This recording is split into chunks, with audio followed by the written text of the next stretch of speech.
Hello and welcome to day 38 of 73. And today I wanted to talk about frustrations. I, if you can see my eyes, I am blindingly tired.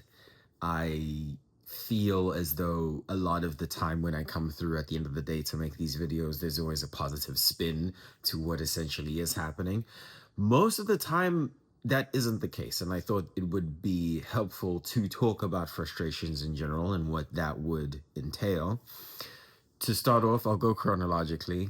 Waking up, extremely frustrating because I'm usually deep in my head about how much time I'm spending in my morning routine on the things that I really do need to or I'm not spending time on. And so that usually sets the tone for how the rest of the day is if I'm not doing it properly. And then from then on, it's a spiral going into my head, frustrated about how I am relating to the people around me as a result of how I didn't start the day, or frustrated about how I could have done something better than I actually did. And so that feeds into another part of that. And we're still in the morning, and the frustration continues to lead on as the day goes, because in my mind I already have a set parameter or way in which I want everything to unfold. And so when it does not, then it ultimately puts me into a funk, and that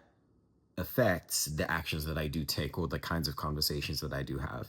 And I think it's important for anyone who has been following this particular video series to hear, because yes, there is a consistency in me being able to show up every day and talk about the different subject matters or the different states of mind that I'm in. But a lot of the time, to get to this point, there is a lot of trudging. There's a lot of clashing and tension that has to happen, not only within myself, but also in the various interactions that I would have externally or in the plans that don't seem to materialize. And so, in that, and in continuation to what I talked about yesterday with regards to control of the moment, I find a lot of clarity once I've gone through. In the midst of everything, it sucks. It absolutely feels like something internally is so uncomfortable that I can't necessarily reach an equilibrium that would help me, evidently.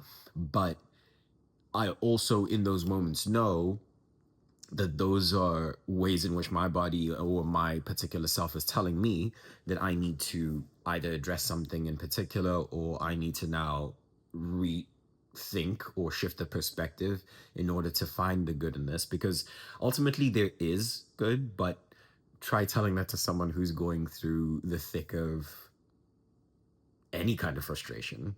It often seems like you are not in full understanding of their particular discomfort or circumstance, and it might not land in the way that you might hope that it would. And so it is important to talk about how it affects you like that as well, and to give yourself that space to be frustrated and to understand that once you label something as it is, as counterintuitive as it might sound, it does lose its power. It does lose its sense of control over you, because once you've now put yourself in any form of distance away from it by naming it, by making sure that it's something that is not identifiable with you and that it is something that you are rather experiencing, then there is a higher likelihood that you can now dissect and move on from that position in a more positive fashion, I would say.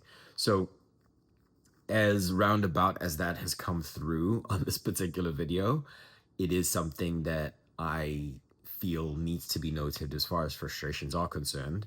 They are more like wayfinders for me, in me now being able to see exactly what it is that I need to work on, because ultimately all of that needs to change has to start internally. It has to start with me and how I am viewing that situation. The situation is as is, but how much weight and value that I'm putting towards it is a testament to what my own personal journey has been up until that point. So, food for thought.